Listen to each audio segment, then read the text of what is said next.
السلام علیکم ورحمۃ اللہ وبرکاتہ۔ بسم اللہ والصلاۃ والسلام علی رسول اللہ، اما بعد۔ ریاض الصالحین کا 11واں باب، باب فی المجاہدۃ،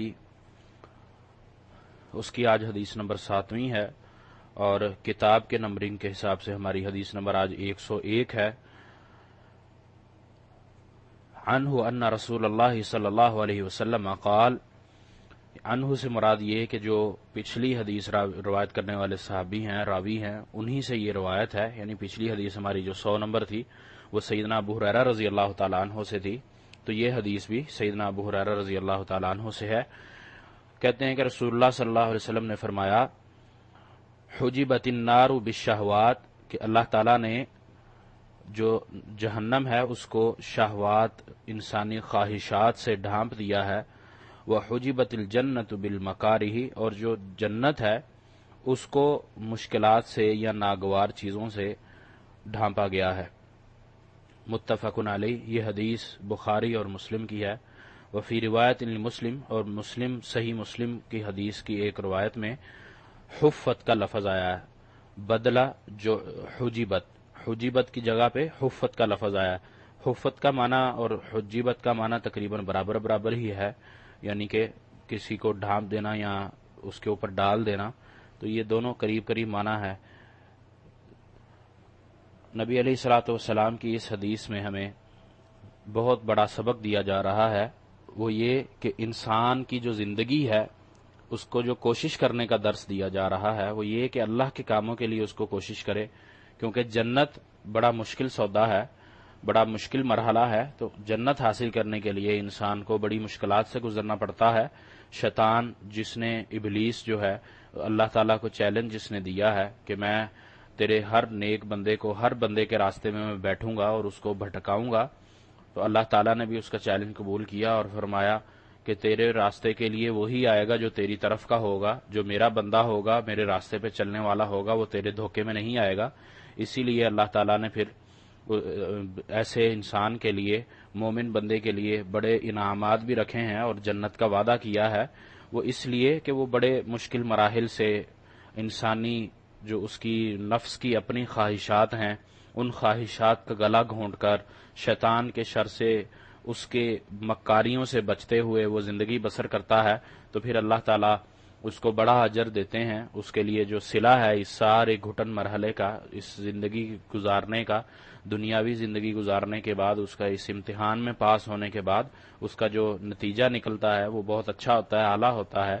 اسی طرح وہ بندہ جو انسانی خواہشات میں، اپنی شہوت کے چکر میں پڑ کر اپنے آپ کو گمراہ کر لیتا ہے، شیطان کے شر میں آ جاتا ہے، شیطان کے بہکاوے میں بھی آ جاتا ہے،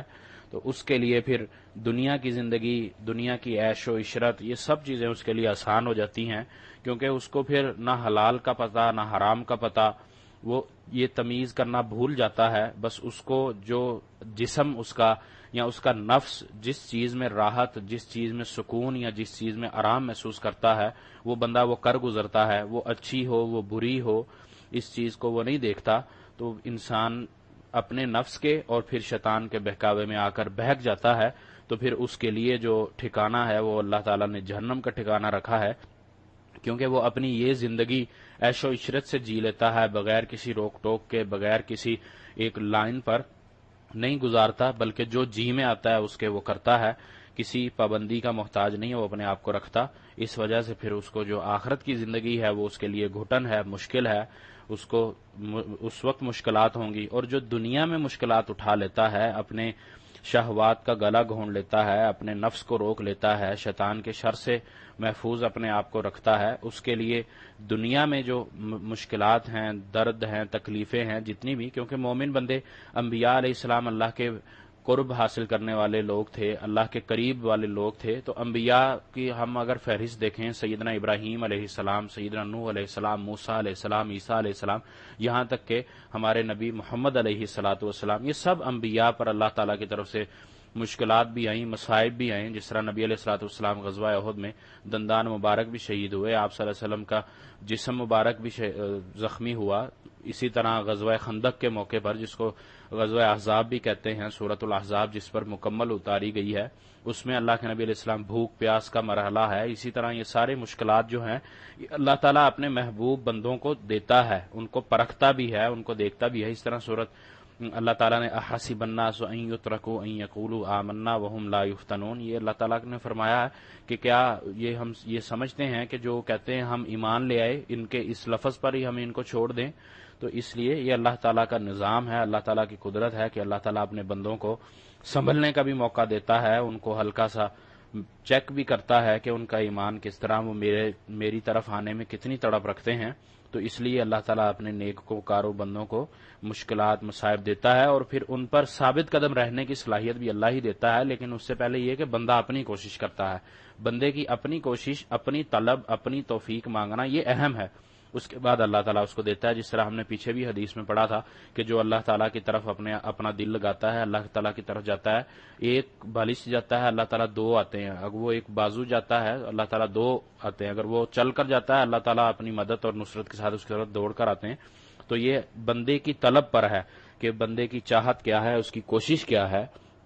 اس کے بعد اس کی مدد کی جاتی ہے۔ اللہ تعالیٰ سے دعا ہے کہ اللہ تعالیٰ ہمیں اپنے انہی بندوں میں شامل کرے۔ اگر ہم دنیا کی زندگی انسان کی لمیٹڈ زندگی ہے، یہ تو گزر جانی ہے، ختم ہو جانی ہے۔ اس کے ختم ہونے کے بعد ابدی جو زندگی ہے، اخروی زندگی، آخرت کی زندگی، وہ ہمیشہ کی زندگی ہے۔ اس وقت موت کو ذبح کر دیا جائے گا، کاٹ دیا جائے گا، کسی پر موت نہیں آئے گی، نہ ہی وہاں پر کسی پر کوئی مشکل مصیبت آئے گی جب وہ جنت میں داخل ہو جائے گا۔ تو اللہ تعالیٰ ہمیں وہی زندگی اختیار کرنے کی توفیق عطا فرمائے، اور ہمارے لیے ہمارا ٹھکانہ جنت کا رکھے۔ جس طرح بھی یہ زندگی ہماری کٹتی ہے، ہمیں اس پر ثابت قدم رہنے کی توفیق دے، ہمیں جو مشکل مصیبتیں جو آتی ہیں ان سے ہمیں نجات بھی دے، اور ہمیں سیدھے راستے پر رہنے کی توفیق دے۔ وما توفیقی الا باللہ، علیہ توکلت و الیہ انیب۔